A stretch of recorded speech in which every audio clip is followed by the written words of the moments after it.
dulu saya kalau makan Indomie itu sehari harus 2.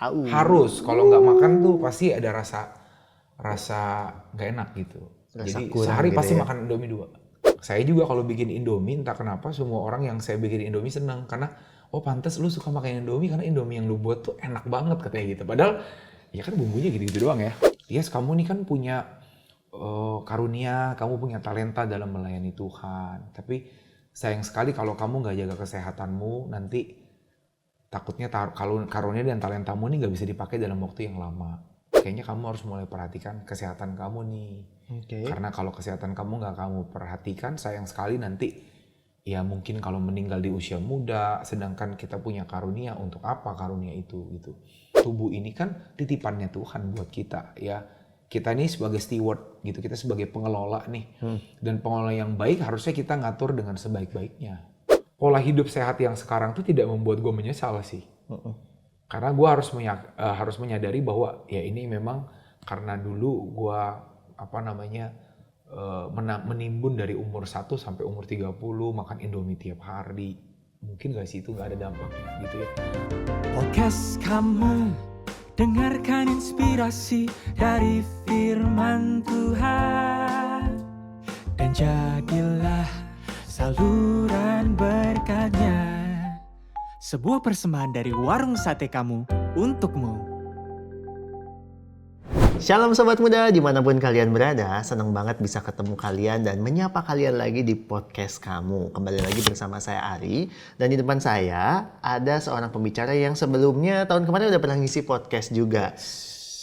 Namanya siapa? Kira-kira ada yang tahu? Ada yang tahu, ada yang kenal? Nah ini suaranya nih, suka nyanyi gitu ya orangnya. Nggak ada yang tahu. Oke, kalau udah nonton podcast yang tahun kemarin harusnya udah pernah kenal lah ya. Nah, beliau ini adalah Kak Tias Afandi, seorang youth pastor. Benar ya Kak? Youth pastor ya? Youth pastor dari Gereja Kristen Baptis Jakarta, atau disingkat GKBJ Taman Kencana. Boleh kenalan dulu Kak sama netizen? Hai. Hai semuanya. Oke, nah kalau tahun kemarin nih sama Kak Tias kita ngomongin soal temanya gosip gitu ya, ngomongin orang ya kan, ngomongin tentang dunia perjulitan gitu ya kan. Kali ini temanya kita mau membahas sesuatu yang dekat, bahkan dekat banget dengan diri kita. Apa itu? Itu ngomongin soal pengenalan kita akan tubuh ya. Kita mau bicara soal bagaimana kalau kita mental bahagia tapi fisik yang sengsara, apakah itu bisa gitu ya kan. Dan terlebih daripada itu kita mau mendengar lebih banyak tentang journey-nya Kak Tias ya. Dari manusia lamanya ya kan, dari masa lalunya ke masa sekarang di mana Kak Tias mengalami transformasi badan ya, transformasi fisik gitu ya kan. Nah, itu yang mau kita gali bareng-bareng teman-teman. Kenapa? Karena kita di usia 25-an gitu ya. Mungkin ada teman-teman yang di bawah 25 atau mungkin di bawah 30 atau usia berapapun. Sebenarnya usia berapapun itu dalam segala usia kesehatan itu penting banget teman-teman ya. Jadi kalau kita tidak jaga, nah itu akan jadi PR yang berat di kemudian hari. Oke, langsung aja kita ngobrol lebih lanjut ya dengan Kak Tias nih. Kak, tadi kan kalau perkenalannya lebih ke status ya, dengan status Kak Tias sebagai pendeta gitu ya. Mungkin kalau bisa dijelaskan Kak, di-share sedikit kesehariannya ngapain sih Kak? Keseharian ya, keseharian karena saya pendeta ya, pelayanan di gereja, itu keseharian saya. Terus kalau ditanya hobi, hobinya justru bikin kue, baking, itu hobinya ya. Sama semenjak beberapa tahun terakhir tuh punya kebiasaan tiap hari yang rutin itu olahraga. Oke, olahraganya ngapain aja nih? Biasanya gym, latihan beban ya, atau cardio workout. Oke. 2 itu aja sih kalau olahraga. Sempat di tengah kesibukan sebagai pendeta? Harus disempet-sempetin. Jadi dicari-cari sela-sela waktunya lah. Oke. Yang paling aman. Oke, berarti udah berapa tahun nih konsisten ada latihan fisik? Latihan fisik olahraga semenjak September 2020. Berarti 4 tahun ya? Iya, kalau sebelum-sebelumnya juga ada sih workout, tapi masih yang kayak orang nyumbang ke tempat gym gitu ya. Jadi cuma bayar doang tapi nggak pernah datang gitu. Tapi bener-bener baru yang konsisten itu mulai dari September 2020 sampai hari ini. Oke, 4 tahun ya berarti. Kita bisa pukul 4 tahun walaupun ini kita belum nyampe September gitu ya. 4 tahun konsisten untuk workout, untuk jaga tubuh. Nah, berarti dengan kondisi 4 tahun konsisten ini, menurut Kak Tias seberapa penting nih kesehatan tubuh bagi Kakak? Seberapa penting kesehatan tubuh? Mungkin ketika saya masuk ke umur 30-an ya, baru mulai menyadari pentingnya gitu. Karena ya nggak tahu kenapa ya, kayaknya masuk 30-an udah mulai jompo gitu. Kayak udah mulai cepet ngantuk gitu ya, udah mulai ini itu. Walaupun waktu itu ya saya umur 30-an tuh sempat cek darah segala macam, dokter tuh kaget ya. Karena waktu itu berat badan saya 150 kilo. Oke. Tapi dokter kaget, hasil tes darahnya bagus. Oke. Jadi gula nggak ada, kolesterol nggak ada, darah tinggi juga enggak gitu. Sampai dokter sempat minta cek berulang gitu, dan memang hasilnya selalu aman nih. Makanya waktu lagi gemuk itu juga sempat merasa bahwa gue nih gemuk tapi gue sehat gitu ya, berarti yang gue makan bener nih gitu. Tapi dokter bilang iya, tapi yang jadi masalah tuh nanti gitu ya, bisa jadi tiba-tiba ada serangan-serangan yang mendadak juga gitu. So jadi karena walaupun sekarang ini hasil tes darahnya bagus, tapi jangan lupa itu lagi nimbun sesuatu untuk masa depan gitu. Oke, berarti dokter lebih memperingatin something yang undetected gitu ya? Iya. Gitu. Iya. Itu kapan, Kak? Waktu kondisi berat badan 150 kilo itu? Itu terakhir 2015 ke 2016. Oke, nah ini poin menarik teman-teman ya. Jadi ini akan kita bahas lebih dalam nih ya tentang journey-nya Kak Tias ya. Nah, 2015 sempat menyentuh angka 150 kilo. Yes. Ya, kalau bilang gemuk mungkin body shaming ya. Kita bilang overweight aja kali ya, berlebihan berat badannya teman-temannya. Nah, sebelum itu Kak, apa yang membuat Kakak dulu sebelum 150 kilo itu beratnya berapa? Sempat berapa? Oh, jadi itu saya dari kecil ya, dari kecil tuh selalu besar. Jadi kalau di kelas tuh saya selalu orang paling gede gitu. Jadi ya naik terus aja gitu. Dari mulai lulus SMA tuh saya ingat masih di 80-an, 90, 100, 110, 120, 130, 140, 150. Puncaknya 150. Dan itu nggak pernah ngerasain kurus sih sebenarnya dari kecil ya. Memang saya waktu kecil kurus tuh, waktu kelas 1, kelas 2 SD. Habis itu udah. Jadi waktu itu orang tua saya tuh dikasih tahu nih minumin vitamin ini, teh anaknya badannya jadi gede. Nah saya memang agak over tuh, jadi vitamin yang harus diminum sehari sekali karena rasanya enak. Saya minum tuh sehari bisa konsumsi 3-4 buat diisep-isep gitu, karena enak rasanya. Nah habis itu meledak. Nah berarti kan ada nggak langsung instan ke 150 ya, tadi ada naik dari 30 ke 40 gitu ya kan. Itu berarti tidak disadari kenaikan itu? Tidak disadari ya, karena saya menikmati makan. Jadi saya mau hobinya makan. Gitu. Dan dulu kan nggak sama sekali olahraga ya. Jadi males lah olahraga gitu. Tapi makannya tuh juga nggak bisa dikontrol ya, karena saya demennya nasi, Indomie, itu favoritnya tuh. Gitu. Dulu saya kalau makan Indomie itu sehari harus 2. Harus. Kalau nggak makan tuh pasti ada rasa nggak enak gitu. Jadi sehari gitu pasti ya. makan Indomie 2. Beneran tiap hari? Tiap nggak hari. ada jedanya gitu? Hampir nggak ada. Hampir nggak ada. Jadi harus gitu, harus makan. Padahal bukan anak kos kan ya waktu itu? Bukan anak kos. Padahal di depan, karena ini di depan rumah tuh ada satu warung yang kalau kita suka pesan Indomie ke situ. Jadi jarang masak sendiri nih. Masaknya di warung depan rumah, dan kebetulan warung itu kalau bikin Indomie enak banget. Sampai semua orang kalau yang makan di situ bilang, oh iya ini emang enak sih gitu. Oke. Ya itu dia. Jadi, dan kebetulan saya juga kalau bikin Indomie, entah kenapa semua orang yang saya bikin Indomie senang. Karena, oh pantas lu suka makan Indomie karena Indomie yang lu buat tuh enak banget katanya gitu. Padahal, ya kan bumbunya gitu-gitu doang ya. Mungkin beda tangan kali ya. Beda tangan ya. Oke, nah berarti ketika masuk angka 150 kilo, apa yang membuat akhirnya sadar bahwa this must be stopped? Sadar ada satu momen ya. Jadi waktu saya lagi pelayanan ke satu daerah waktu itu ya. Terus saya ketemu dengan satu orang hamba Tuhan yang kasih nasihat ke saya tuh. Dan itu yang sampai hari ini saya ingat. Dia bilang gini, Yes, kamu nih kan punya karunia, kamu punya talenta dalam melayani Tuhan. Tapi sayang sekali kalau kamu nggak jaga kesehatanmu, nanti takutnya kalau karunia dan talentamu ini nggak bisa dipakai dalam waktu yang lama. Gitu. Sehingga saya disarankan untuk kayaknya kamu harus mulai perhatikan kesehatan kamu nih. Karena kalau kesehatan kamu nggak kamu perhatikan, sayang sekali nanti ya mungkin kalau meninggal di usia muda, sedangkan kita punya karunia, untuk apa karunia itu gitu. Nah itu momen yang membuat saya secara pribadi mulai mikir sih. Belum mulai diet ya, baru mulai mikir. Tapi kalau sebelum ada teguran itu, nasihat itu berarti nggak kepikiran tuh sama sekali bahwa berat badan besar ini bermasalah. Kepikiran paling juga cuma karena penampilan lah gitu ya, lebih kayak pengen punya penampilan yang lebih oke. Tapi itu juga nggak cukup membuat gua bersemangat untuk diet gitu. Enggak sih gitu. Tapi berarti karena dilihat berat badannya besar ini, tapi tidak merasa ada something wrong. Apakah dari society waktu itu nggak ada misalkan ngejekin, ngebully gitu?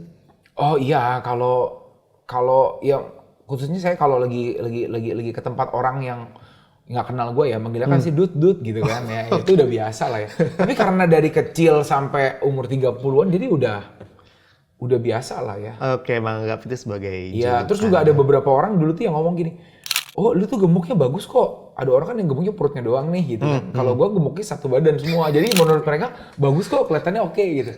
Jadi gue agak oke sih sebenarnya dengan itu waktu itu ya. Oke. Berarti sampai titik pendeta itu sharing ya mengenai anjuran untuk mungkin consider mengelola berat badan barulah mulai muncul sih ya. Waktu itu perasaannya apa Kak? Ketika ditegur itu ada marah gitu ya kan, misalkan siapa lu ngatur-ngatur atau gimana tuh? Enggak sih, justru hari itu nggak marah ya. Justru hari itu seperti iya juga ya gitu. Wah iya juga nih, kayaknya mesti mulai dipikirin gitu. Walaupun hari itu baru mulai mikirin. Karena waktu mau diet kan bingung kan. Mau gimana caranya gitu kan ya. Karena sebenarnya gini ya, dari mulai kenaikan itu semua bukan berarti gue juga nggak pernah mikirin sama sekali sih. Sebenarnya ada sih keinginan diet ya. Semua manusia kan gitu ya.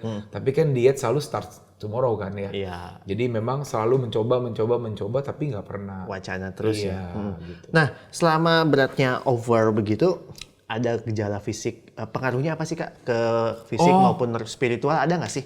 Iya, kalau ke fisik sih ya, lebih ke fisik ya. Jadi dulu tuh saya punya masalah di kaki. Oke. Jadi memang hasil tes darah bagus sih semua. Tapi kaki nih gitu. Jadi seperti apa ya? Nggak tahu juga kenapa sih. Sempat ke dokter juga, dokter bilang seperti tumpukan kalsium di kaki tuh biasanya penyakitnya orang gemuk. Ya, jadi kalau bangun tidur itu nginjek ke lantai itu sakit. Oh, saya dong.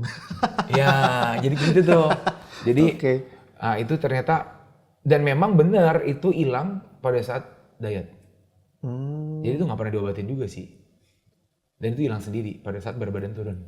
Oke, itu ya berarti lebih ke fisik ya. Kalau secara ke spiritual Kak, ada ngaruh nggak? Misalkan jadi lebih males atau apa? Spiritual ya, ya memang pasti jadi lebih males lah ya. Karena males gerak kan ya, orang-orang dengan berat badan segitu kan mager.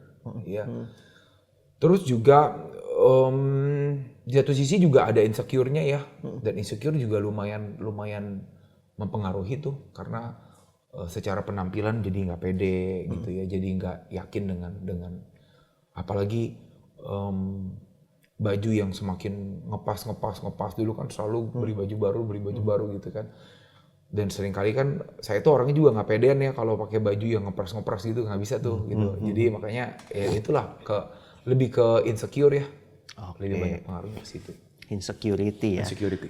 Nah, dari titik dapat nasihat, tapi kan baru mulai thinking gitu ya. Nah, kapan mulai yakin untuk eksekusi berubah nih? Nah, justru menariknya tuh enggak sebenarnya. Jadi mulainya itu 2016 pertama kali. Cuma lagi kayaknya mulai muak sama makanan ya. Mulai mungkin karena gue udah terlalu banyak makan gitu. Makannya terlalu over, terlalu gila makan gitu. Terus ada masa di mana kayaknya kok mulai sebelit makanan gitu. Entah kenapa tuh. Terus mulailah makan dikurangin gitu. Mulai ngurangin makan dalam 2 minggu terus nimbang. Turunlah 2-3 kilo. Nah dari situ kan semangat tuh. Lanjutin 3 bulan turun 20 kilo. 3 bulan. Nah dari situ jadi rasa oke nih, gue lanjutin aja porsi makan seperti itu gitu. Nah dilanjutin ternyata waktu itu pertama turun dari 150 ke 96. Itu berapa kilo ya? Berarti sekitar 54 kilo. Wah cepet ya. Dan itu dalam 1 tahun. 1 tahun 54 kilo. Iya. Oke. Itu susah gampang gak sih Kak? Atau banyak susahnya? Nah gue rasa ya memang seperti dapat favor di awal ya. Jadi kayak memang udah lagi malas lihat makanan, terus gue ngurangin makan. Di awal-awal itu gue nggak rasa ada beban gitu, jadi nggak rasa kayak menyiksa diri, kurang makan, kurang ini itu. Karena waktu itu memang itu lagi ngalir aja dengan sendirinya di saat itu tuh. Turun sampai ke 96. Nah tapi tantangannya justru setelah itu. Kan memang lebih gampang mendapat daripada mempertahankan. Kan? Iya. Gitu. Memang turuninnya gampang nih, ya. Tapi akhirnya waktu itu bagaimana mempertahankannya? Karena mulai lagi tuh, mulai makan lagi, karena pikirnya nih, oh gue udah berat badan gue udah segini nih, gue mau mulai hidup normal lagi, bebas makan lagi. Ya ternyata habis itu naik lagi tuh ke 120. Makanya yo-yo diet itu bener sih, gitu. Pasti memang sulit banget tuh mempertahankannya gitu. Karena turunin 50 kilo, naikin lagi 30 kilo gitu kan. Ya gue udah membuktikan sih bahwa dengan mudah gue bisa naikin, gue bisa turunin, bisa naikin, bisa turunin. Nah itu yang terjadi. Oke, berarti sempat naik ke 120. Iya. Terus, nah ketika naik itu merasa ada ini nggak bener nih. Harus. Iya, betul. Karena sebenarnya juga dari mulai kenaikan-kenaikan itu mungkin muncul masalah baru ya. Yang tadinya gue nggak terlalu pikirin dengan berat badan karena udah berhasil turun kan. Terus udah gitu kan dapat pujian sana sini nih. Karena dari turun 50 kilo itu kan bener-bener berubah kan penampilan lo. Iya. Itu satu lemari baju diganti semua gitu. Karena nggak bisa dipakai lagi karena udah terlalu besar gitu. Dan waktu itu di zaman itu belum zaman pakai baju oversize ya. Jadi, itu baju semua setukar. Dan itu kan seperti ada sebuah keberhasilan ya. Gue di mana-mana tuh seperti ditanyain orang, apa rahasianya gitu. Yang jadi masalah ketika berat badan mulai naik tuh. Karena gue mulai merasa bahwa kesuksesan gue mulai luntur nih, mulai hilang nih. Terus apalagi waktu naiknya mulai 10 kilo, orang mulai bilang, gemuk lagi sekarang. Kok lu gemuk lagi sekarang? Kok gemuk lagi sekarang? Wah itu insecure lagi tuh. Jadi malah membuat suatu insecurity yang baru lagi gitu ya. Jadi tiap kali juga makan tapi ada rasa bersalah. Tapi gue tahu nih gitu, gue harus diet. Jadi habis itu gue kurangin makan lagi gitu ya. Oke. Tapi habis itu pengen makan lagi. Terus, Nah itu gimana tuh ketika, karena kan tubuhnya udah kebiasa ya makan banyak gitu ya. Secara biologis kayak kalau sesuatu kebiasaan itu berubah tiba-tiba, pasti tubuh itu menolak gitu ya kan. Dan secara spiritual tentunya kalau kita udah kebiasa ngambil yang lebih, mengurangi dan merasa cukup itu kan susah. Susah. Betul. Gimana tuh Kak? Nah justru ketika puncak-puncaknya pandemi 2020. Ya jadi memang puncaknya itu pada saat udah berat badannya dinaik ke 120 lagi. Karena itu udah mulai itu jujur gue lebih insecure di 120 daripada di 150. Di 150 waktu itu nggak ada masalah. Kenapa tuh? Nggak ada masalah banget tuh. Ya karena latar belakang tadi ya. Karena mungkin keberhasilan yang kegagalan lagi gitu ya. Terus mulai ngelihat diri, wah jelek banget apa segala macam gitu. Nah kali ini baru journey dietnya yang lebih, kalau kemarin kan diet bener-bener kalau ditanya formulanya apa nggak ada, formulanya mulai makan aja. Gitu. Setelah itu baru gue mulai belajar. Jadi memang ternyata kuncinya tuh, kemarin kenapa waktu itu bisa turun tapi akhirnya gagal lagi, karena waktu itu gue tidak mempelajari gitu. Jadi memang kuncinya kita kalau mau berhasil dalam segala sesuatu kan memang harus belajar ya. Nggak bisa cuma pakai faktor luck aja nih gitu. Kemarin menurut gue yang 2016 itu faktor luck aja, keberuntungan gitu. Jadi gue beruntung aja gue bisa turun gitu. Tapi habis itu tuh mulai belajar. Jadi diet itu apa sih gitu ya. Diet itu apa. Terus mempelajari apa sih yang membuat berat badan itu bisa turun. Ya karena ternyata berat badan turun itu kan banyak faktor ya, bukan berarti lemaknya yang turun nih, bisa jadi ototnya doang yang turun atau bisa jadi cairan yang turun. Makanya seringkali yang terjadi gampang naik gitu loh. Makanya kan metabolisme tubuhnya. Jadi akhirnya gue mulai belajar ya. Walaupun belajarnya nggak belajar formal sih ya, belajar dari YouTube, belajar mendengar informasi dari mana-mana. Ya karena kan memang di 2020 kemarin ya kebetulan pada masa pandemi kan memang konten-konten TikTok tuh udah mulai rame lah ya, dan banyak orang bagiin hal-hal yang bermanfaat ya di sana. Dan di situ gue mulai belajar tuh, oh ternyata kesalahan gue selama ini gue tuh nggak mikirin nutrisinya gitu. Karena di diet pertama ternyata muncul penyakit gitu. Penyakitnya adalah ada masalah di kantong empedu. Walaupun sih dokter juga masih tanda tanya lah ya, ini masalahnya kenapa ya. Tapi dengar-dengar juga banyak masalah orang diet tuh di empedu gitu. Karena mungkin gue tidak seimbang, mengurangi karbohidrat dalam jumlah yang gila-gilaan, tapi makannya tetap goreng-gorengan. Jadi akhirnya kolesterolnya mungkin naik. Justru malah gue kena kolesterol semenjak diet. Sebelum diet nggak pernah kena kolesterol nih, tapi pas diet kolesterolnya mulai naik. Dan ternyata ada masalah di kantong empedu. Tidak ada batu sih, tapi radang. Aduh. Dan ternyata radang yang berulang hampir tiap tahun gue bolak-balik masuk rumah sakit karena radang empedu. Kelihatannya karena pola makan yang tidak seimbang. Oke. Wow, berarti gampang-gampang susah ya teman-teman ya untuk benar-benar menerapkan pola hidup sehat. Dan aku rasa pola hidup sehat itu diterapkan nggak cuma hanya untuk teman-teman yang merasa overweight ya, tapi buat kita semua ya, yang memang kita menjalani hidup sehari-hari, ya kalau nggak dijaga bakal repot gitu ya. Jadi apa yang aku pelajari nih dari yang Kak Tia sharingin bahwa yang pertama niat belajar, tapi niat belajar juga harus diimbangi dengan ilmu ya Kak ya. Betul. Nah, oke, sampai kalau nanti misalkan asal-asalan malah aneh-aneh jatuhnya ya. Oke, nah Kak, berarti dari tadi 2020 ya start COVID, lalu mulai lebih serius ya kan, mulai belajar gitu ya kan. Kapan pada akhirnya mencapai bentuk tubuh dan posisi hidup yang idealnya? Sebenarnya waktu itu paling ideal tuh 2022. 2022, jadi 2 tahun ya, 2 tahun dari situ. Karena memang waktu itu tuh kebetulan kan pas COVID itu cari activity kan. Salah satu aktivitas yang bisa keluar rumah adalah olahraga. Karena waktu itu kalau nggak olahraga kita nggak boleh keluar rumah kan. Jadi waktu itu kebetulan lagi hype sepedaan tuh. Jadi mulai beli sepeda gitu.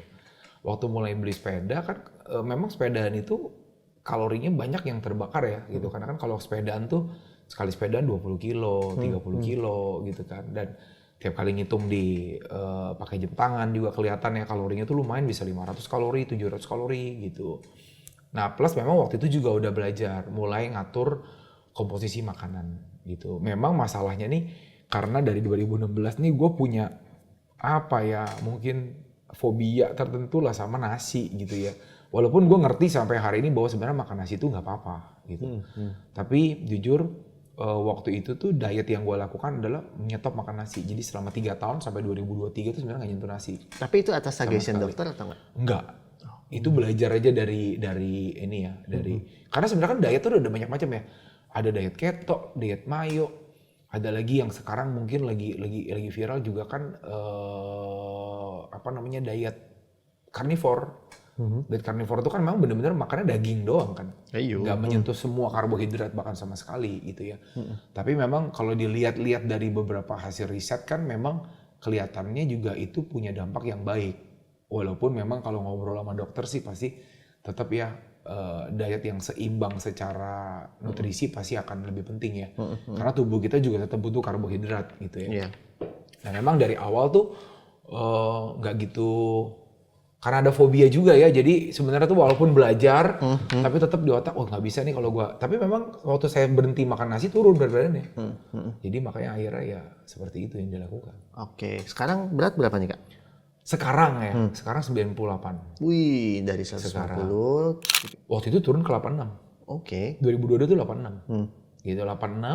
Tapi memang jujur ya, diet yang kedua itu lebih berjuang. Diet yang kedua lebih berjuang. Kenapa diet kedua lebih berjuang? Karena lebih susah gitu, berasa lapar.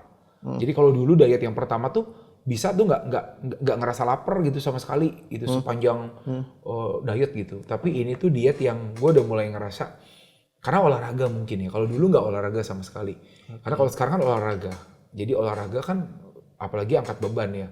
Setelah angkat beban seringkali kan butuh makan. Tapi diet tuh waktu itu. Jadi akhirnya turun ke 96 tapi ya hidupnya agak tersiksa sih sebenarnya waktu diturun ke 86 itu. Karena benar-benar makannya itu cuma ada satu hari itu ya makannya cuma gado-gado setengah porsi gitu. Terus ada cuma makan biasanya sih ke warteg ya karena gue males nih meal prep sendiri di rumah gitu nyiapin ini itu. Jadi ke warteg milih-milih protein lah. Waktu itu makannya benar-benar protein, paling telur 2, orek tempe. Walaupun itu ada minyak-minyaknya lagi deh ya. Tapi ya bisa turun gitu karena waktu itu makannya dikit banget. Oke.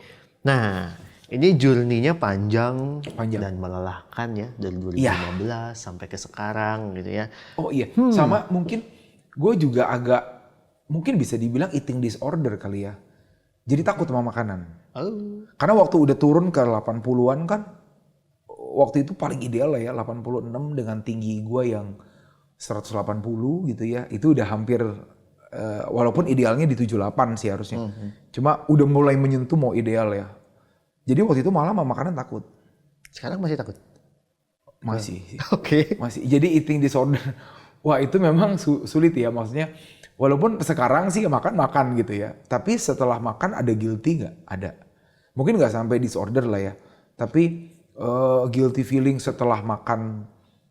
Kalau gue makan all you can eat ya, yang daging semua nggak ada guilty. Karena rasanya protein yang masuk. Tapi kalau abis dessert gitu ya, habis makan roti, nah itu kan karena karbohidrat semua tuh. Nah, itu bisa ada guilty. Sampai hari ini masih ada. Oke. Feeling guilty itu ya. Nah Kak, tadi udah bicara panjang lebar tentang jatuh bangunnya, ya kan, susah payahnya gitu ya kan. Apa yang membuat progres panjang itu worth it untuk dijalani? Progres panjang itu worth it untuk dijalanin yang pertama pasti karena hasilnya ya. Karena hasil yang didapat gitu ya. Yang pertama ya kesehatan. Oke. Itu yang penting ya. Karena memang kan ketika masuk usia 30-an nih, udah banyak tuh teman-teman gue yang mulai, yang padahal badannya nggak gemuk gitu ya. Tapi udah mulai masalah di kolesterol, masalah di gula lah, ada yang masalah di asam urat dan lain-lain. Ya puji Tuhan dampak itu dampak pertama yang gue alamin ya. Karena gue selalu 6 bulan sekali check up ya, dan ya puji Tuhan sampai hari ini bisa dipertahankan dalam hasil yang baik gitu semuanya. Itu yang pertama ya, kesehatan. Terus juga kan memang secara penampilan itu juga membuat lebih pede gitu, dan itu nggak bisa dipungkiri ya, karena kan waktu kita diet penampilan berubah gitu. Dan apalagi dulu gue kalau mau beli baju tuh susah waktu bayar 150. Jadi kalau mau beli baju tuh mesti yang merek-merek luar yang harganya kan agak mahal ya. Dan waktu itu di 150 sih udah sempat hampir beberapa kali beli baju custom. Jadi nggak bisa tuh, karena kalau ke mall udah nggak bakal dapet gitu. Tapi sekarang enaknya ya itu, sekarang kemanapun bisa beli gitu ya, karena mau pakai baju model apapun ya sekarang jadi lebih bisa gitu. Itu juga keuntungannya ya. Dan juga memang nggak cepat lelah.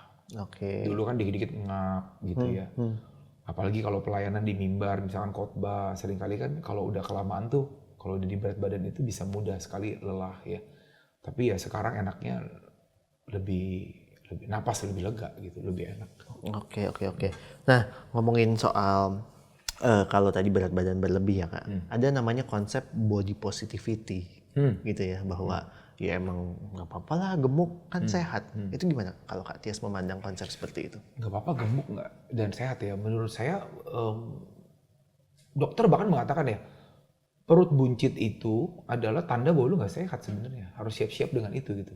Jadi mungkin sekarang sehat, tapi bagaimana dengan kedepannya gitu. Itu yang benar-benar mesti dipikirin sih ya.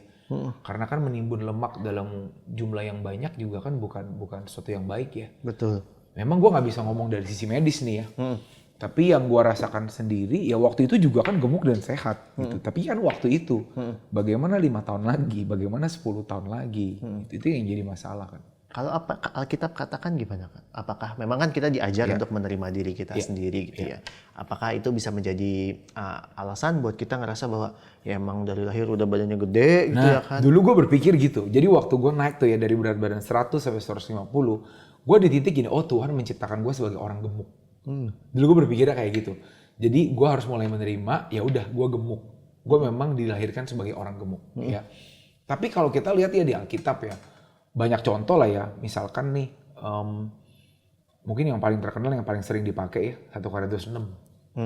Atau tidak tahukah kamu bahwa tubuh kamu adalah bait Roh Kudus yang tinggal di dalam kamu, Roh Kudus yang kamu peroleh dari Allah, dan bahwa kamu bukan milik kamu sendiri. Sebab kamu telah dibeli dan harganya telah dibayar lunas, karena itu muliakanlah Allah dengan tubuhmu. Ya memang kita diminta memuliakan Tuhan dengan tubuh kita. Bukan berarti dengan tubuh gemuk kita nggak bisa memuliakan Tuhan ya. Pasti bisa. Tapi jangan lupa bahwa tubuh ini kan titipannya Tuhan buat kita ya. kita nih sebagai steward gitu, kita sebagai pengelola nih. Dan pengelola yang baik harusnya kita ngatur dengan sebaik-baiknya gitu. Jadi ketika kita, menurut saya gini ya, oh nggak apa-apa gue gemuk, gue menerima diri gue. Kadang-kadang itu excuse nggak sih untuk kita males ngatur diri gitu ya. Pembenaran-pembenaran lah ya. Seringkali kan kita selalu mencari justifikasi ya. Karena dulu gue juga begitu, mencari pembenaran dengan, oh Tuhan menciptakan gue sebagai makhluk yang gemuk gitu. Jadi gue harus menerima, mengasihi. Iya, bukan berarti kita membenci diri kita yang gemuk ya. Iya. Oke. Iya, menurut gue jangan dipisah-pisahin Tias yang gemuk dengan Tias yang kurus gitu ya. Karena tetap Tias gitu ya. Tapi gue akhirnya mulai belajar untuk ini tubuh dipercayakan sama Tuhan buat kita, ya kita harus kelola dengan sebaik-baiknya, dengan hikmat gitu. Apalagi ketika gue udah mulai mengerti ya, bagaimana kita harus menjaga. Karena memang masalahnya juga kan waktu itu adalah gluttony ya, kerakusan. Oke. Gitu. Jadi kapan kita bisa berkata cukup, kan tubuh kita kan didesain Tuhan dengan memberikan sinyal sebenarnya kan. Cukup gitu kan, kita seringkali merasa kenyang misalkan gitu ya. Tapi dulu gue ingat banget nih, gue gak mau ngomongin orang lain lah ya, gue ngomongin diri gue dulu ya. Dulu gue gak ada kenyangnya sih gitu. Udah kenyang pun makan terus gitu. Ya memang kan tubuh juga ngikut ya, ketika lu biasain kan seperti ada yang bilang kayak kantong nasinya jadi makin gede. Iya, Terus iya. akhirnya kita rasanya gak pernah bisa rasa kenyang gitu kan. Nah itu, ya tubuh kita didesain udah memberikan sinyal sih untuk kita berhenti makan gitu sebenarnya. Tapi kan kitanya yang terus menerus kan seringkali gitu. Oke. Berarti tubuh kita udah kasih sinyal, maka tugas kita buat peka sama sinyal itu ya. Betul. Buat peka, buat jangan diabaikan. Betul. Nah Kak, buat teman-teman di sini mungkin Kakak bisa kasih pesan gitu ya, bahwa kalau apa ya, umur mungkin masih pada muda ya teman-teman ya, saya juga masih muda lah ya, kita masih muda di sini ya. Bagaimana cara kita bisa konsisten untuk menjaga kesehatan tubuh, seperti yang tadi dibilang bahwa tubuh ini titipan, tubuh ini bukan milik kita sendiri, apalagi kita sudah ditebus ya, sudah dibayar lunas harganya. Jadi nggak ada lagi alasan buat kita main-main ya, buat hidup asal-asalan. Mana Kak, ada tips-tipsnya nggak? Mungkin buat saya gini, yang pertama kita tuh seringkali hidup dalam kepercayaan yang salah ya. Jadi memang harus mulainya tuh dari apa yang ada di pikiran kita, gitu. Jadi kebenaran-kebenaran tentang apa yang firman Tuhan katakan tentang tubuh kita itu perlu kita pahami dengan benar, ya. Terus juga bagaimana hidup sehat itu kita harus mengerti dulu. Karena kalau udah punya kepercayaan yang salah itu susah tuh. Kayak gue dulu kan percayanya Tuhan menciptakan gue sebagai makhluk orang gemuk, ya udah gue jalanin aja terus hidup kayak gitu, gitu. Tapi akhirnya kan mulai dengan kebenaran-kebenaran yang Tuhan bukain, terus juga apalagi sekarang kita bisa banyak sumber buat kita belajar gitu ya, dan akhirnya oh gue ngerti banyak hal. Susah ya kalau mau dijelasin semua tuh ya, apa itu banyak banget lah gitu ya. Tapi waktu akhirnya mengerti itu semua, pola pikir dulu sih yang memang, jadi memang harus punya mindset yang terbuka, yang mau belajar gitu ya. Ketika akhirnya udah ngerti, baru mulai melakukan tuh diet, baru mulai menjaga pola hidup yang sehat gitu ya. Dan kita juga jangan mudah percaya apa kata orang ya. Oke. Oh kata orang nih kalau nggak makan nasi nanti bisa kurus, kata orang kalau begini, kata orang kalau begitu. Jangan lupa, karena waktu itu tuh gue belajar mengenali diri. Tubuh kita tuh semua beda-beda. Iya. Gitu. Tubuh kita semua beda-beda. Jadi makanya apa yang gue ceritain di sini tuh nggak bisa jadi patokan bahwa kalau lu ngikutin polanya gue nanti lu akan bisa gitu ya. Kenapa orang butuh ahli gizi kan? Karena ahli gizi biasanya kan akan assessment dulu kan. Dia akan cek dulu nih orang tubuhnya kayak apa, butuhnya apa. Mungkin juga tipsnya ngenalin diri ya. Karena kita yang sebenarnya paling kenal diri kita gitu. Dan memang harus mau berubah. Gitu. Masalahnya nih ada banyak dari kita yang udah sadar kita salah, bukannya berubah tapi malah cari pembenaran. Kan masalahnya gitu. Ya, jadi ya pembenaran seringkali menerima diri apa adanya gitu ya. Iya sih kita harus menerima diri apa adanya, tapi kan mau sampai kapan jadi apa adanya terus gitu kan. Bukannya kita harus berubah jadi lebih baik kan. Nah, jadi itu sih pesan gue buat anak-anak muda ya. Jadi bagaimana teman-teman kalau ada kepercayaan-kepercayaan yang salah tuh jangan disayang-sayang gitu. Kalau memang sadar kita harus berubah, ya berubahlah. Oke, betul-betul. Berubah tidak harus menunggu kita jadi overweight, teman-temannya. Kita Betul. bisa memulai dengan lebih memilah apa yang kita makan, ya, yang kita konsumsi. Kita bisa kurang-kurangin gula ya, Kak ya. Gula, karena sekarang kayaknya sangat gampang mengakses gula ya, Kak ya. Betul. Gula tuh Mungkin saya yang paling berubah banyak itu karena gula juga. Karena benar-benar yang manis-manis tuh benar-benar sudah dihindari sama sekali. Oke, Ya, betul. walaupun saya sukanya baking nih. Oke. Yang masih agak susah dihindari sih roti-roti dan lain-lain ya. Tapi gula tuh sangat berpengaruh ya. Kayak misalnya minuman-minuman boba-boba itu ya. Oh itu kalori tinggi banget loh. Iya, betul. Minuman-minuman berpemanis ya teman-teman. Iya. Sangat gampang kita dapetin itu, tapi juga kita perlu pikirkan jangka panjangnya. Bukan berarti kita cut 100% ya. Kita boleh kok konsumsi, tetapi kita bijaksana lah. Kita pilah-pilah. Gitu ya. Oke. Nah, tadi Katias udah bagikan banyak banget insight buat kita ya teman-teman ya. Semoga apa yang dibagikan ini bisa menginspirasi kita semua yang masih pada muda ini buat menjaga badan kita. Karena dengan badan yang sehat kita tentu bisa lebih maksimal buat melayani Tuhan ya. Oke, nah Katias terakhir nih ya. Mungkin ini rada-rada praktis dan teknis gitu ya. Seberapa penting kita anak-anak muda ini men-check up badan gitu ya kan. Walaupun kita ngerasa badan kita sehat aja nih. Iya. Penting sekali ya. Check up tuh penting banget ya. Karena sering kali tuh yang terjadi kan sekarang tuh ada banyak penyakit-penyakit yang hidden ya. Yang kita nggak rasakan gitu. Misalkan dokter pernah bilang sama gue ya, oh kayaknya fisik lu tuh kuat soalnya. Jadi mungkin ada beberapa penyakit tuh nggak kerasa gitu. Jadi mungkin saya pikir penting banget tuh untuk kita tahu, jangan sampai, karena gini, nanti kalau udah sakit baru dicek, kan lebih susah ya. Kita tahu misalkan kolesterol, diabetes, hipertensi, sebenarnya penyakit yang nggak bisa sembuh kan. Yang gue tahu tuh nggak bisa sembuh sih. Sekali lu udah kena ya udah gitu. Makanya kan justru cara kita menghindari agar nggak kena itu kan ketika udah mulai jangan tunggu sampai bintang hasil ceknya gitu ya. Kan kalau udah bintangnya banyak ya udah susah ya. Justru malah gue ingat banget terakhir kemarin gue sempat angkat kantong bedu ya karena emang ternyata kantong bedunya itu bentuknya udah aneh gitu ya. Dan akhirnya diangkat, nggak ada batu tapi udah aneh gitu. Dokter bilang udah sering radang jadi diangkat. Terus dokter kasih gue untuk perhatikan masalah kolesterol. Karena kolesterol gue tuh belum tinggi, tapi sudah mendekati batas atas. Terus dokter waktu itu minta gue minum obat. Terus gue bilang, dok jangan minum obat lah gitu kan, karena yang gue tahu itu obat kan akan seumur hidup gitu kan. Tapi dokter bilang lo justru jangan tunggu tinggi. Kalau sekarang kamu minum obat mungkin akan bisa lepas satu hari nanti gitu, karena ketika kamu minum obat nanti dia akan bisa turun lagi ya udah. Habis itu baru jaga pola hidup, tapi kalau bisa normal gitu. Dan gue jadi berpikir iya juga ya, harusnya jangan tunggu sampai tinggi, karena kalau udah tinggi udah jadi penyakit biasanya ngobatinnya udah susah gitu. Jadi makanya itu yang buat kita lebih waspada sih ya. Apalagi buat teman-teman yang makannya nggak dijaga gitu. Apalagi buat teman-teman yang masih demen lah gitu ya, boba-boba lah gitu, masih demen dengan goreng-gorengan ya. Ya itu benar-benar perlu banget sih. Karena saya aja yang udah jaga, dokter bilang, lo kamu jaga makan aja kolesterolnya tinggi.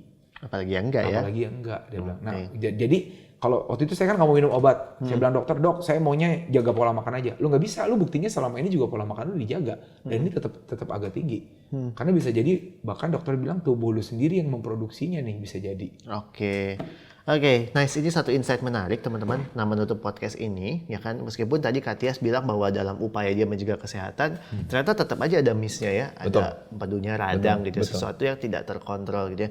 Tapi hendaknya itu nggak membuat kita patah semangat ya kan, jangan jadi mikirnya gini, yang sehat aja sakit, mendingan gue hidup ugal-ugalan. Tentunya nggak gitu ya logikanya teman-teman ya. Kita perlu belajar buat melatih diri sehat, dan apabila seperti Katias nih, kalau mungkin penutup juga Kak, ketika pada akhirnya tahu ada penyakit lain ya dalam empedu, meskipun pada udah jaga kesehatan, itu apa yang Katias doakan kira-kira? Apa yang Katias rasakan? Saya harus ini ya.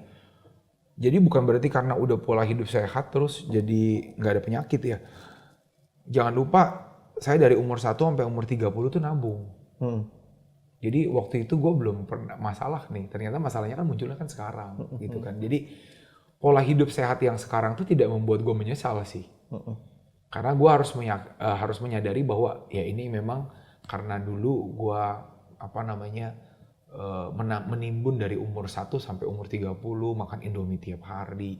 Mungkin gak sih itu gak ada dampaknya gitu ya. Terus dulu makan luar biasa ya. Ya ketika berdoa, doa gue sama Tuhan ya tetap meminta kesembuhan ya. Jadi nggak ada sih ngeluh sama Tuhan, Tuhan gue udah jaga kesehatan nih, terus kok begini gitu ya. Ya karena kan penyakit juga ada banyak faktornya ya. Iya. Ya belum lagi ada penyakit-penyakit bawaan, ya. Apalagi yang punya keturunan-keturunan. Nah itu kan memang perlu berhati-hati ya. Jadi kadang-kadang bukan berarti lu jaga pola makan terus maka Merdeka semua. merdeka begitu aja. Ya tapi ketika sakit ya bergantunglah kepada Tuhan ya. Oke, benar. Dan ya puji Tuhan sih akhirnya walaupun akhirnya kantong pedu diangkat dan sekarang jadi ada masalah-masalah baru lagi gitu ya. Karena kan tidak punya kantong pedu jadi beda lagi gitu ya. Tapi ya bersyukurlah maksudnya tetap Tuhan sampai hari ini masih berikan kesehatan. Oke. Sip, teman-teman. Wow, 39 menit teman-teman kita ngobrol banyak nih ya tentang kesehatan. Seperti tadi Kak Tias bilang bahwa hidup itu perlu belajar untuk mengenali tubuh dan jangan cuma dengar apa kata orang. Apa yang Kak Tias sampaikan, teman-teman bisa ambil prinsipnya, nanti praktiknya bisa teman-teman sesuaikan sesuai dengan kebutuhan dan pengenalan tubuh teman masing-masing gitu ya. Oke, Kak Tias, sebelum kita tutup, mungkin kita bisa berdoa bareng ya bersama semua audiens. Yuk. Oke. Tuhan, kami mengucap syukur karena Engkau mempercayakan kehidupan kepada setiap kami. Dan kami tahu Tuhan, kehidupan yang Tuhan berikan adalah sebuah titipan yang harus kami kerjakan dengan sebaik-baiknya. Kami ingin menjadi penatalayan yang baik Tuhan. Kami ingin menjadi orang-orang yang bersyukur atas kehidupan yang Tuhan beri. Dan salah satu cara kami bersyukur adalah dengan kami menjaga pola hidup kami. Tuhan, hamba-Mu berdoa bagi setiap kami semua, khususnya para pendengar. Biar kiranya Tuhan boleh berikan hikmat buat kami, untuk kami tahu Tuhan, bagaimana kami mengelola tubuh kami dengan baik. Kami tidak ingin hanya ikut-ikutan, kami tidak ingin hanya FOMO dengan apa yang terjadi di dunia ini, tapi kami ingin Tuhan sungguh boleh memahami cara yang benar, cara yang baik, agar kami Tuhan boleh memiliki tubuh yang sehat. Berikan kepada kami hikmat, berikan kepada kami ilmu yang dari Tuhan, biar kami boleh sungguh-sungguh Tuhan, boleh menjaga kesehatan kami dengan sebaik-baiknya, sehingga akhirnya dengan tubuh kami bisa memuliakan Tuhan lebih lagi dan lebih lagi. Terima kasih Tuhan. Dalam nama Yesus kami berdoa. Haleluya. Amin. Amin. Oke, thank you teman-teman semua. Kak Tias mungkin boleh spill akun IG-nya supaya teman-teman mungkin kalau ada yang mau nanya boleh langsung ya. Oke, @tiasavandi. Oke, boleh teman-teman ya di-follow Instagramnya Kak Tias. Dan terima kasih juga buat kesediaan teman-teman sudah setia mendengarkan podcast kamu ini dari awal sampai dengan akhirnya. Dan pelayanan podcast kamu dari Warung Sate Kamu didukung oleh para pembaca, para pendengar seperti kalian. Apabila kalian merasa terberkati dengan pelayanan kami, teman-teman bisa support juga pelayanan kami melewati doa maupun dana. Teman-teman bisa scan QRIS yang ada di sini. Atau kalau teman-teman ingin tahu lebih lanjut mengenai pelayanan Warung Sate Kamu dan Our Daily Bread Ministries, bisa kunjungi di websitenya. Atau teman juga bisa download aplikasinya. Oke teman-teman, sampai jumpa lagi di podcast episode selanjutnya. See you. Terima kasih telah mendengar podcast kamu. Kami berdoa kiranya podcast ini menolongmu semakin bertumbuh mengenal Tuhan. Jangan lupa juga untuk follow channel podcast ini, karena akan ada konten-konten menarik yang akan kami upload secara reguler. Sampai jumpa lagi. Podcast kamu, persembahan dari Warung Sate Kamu.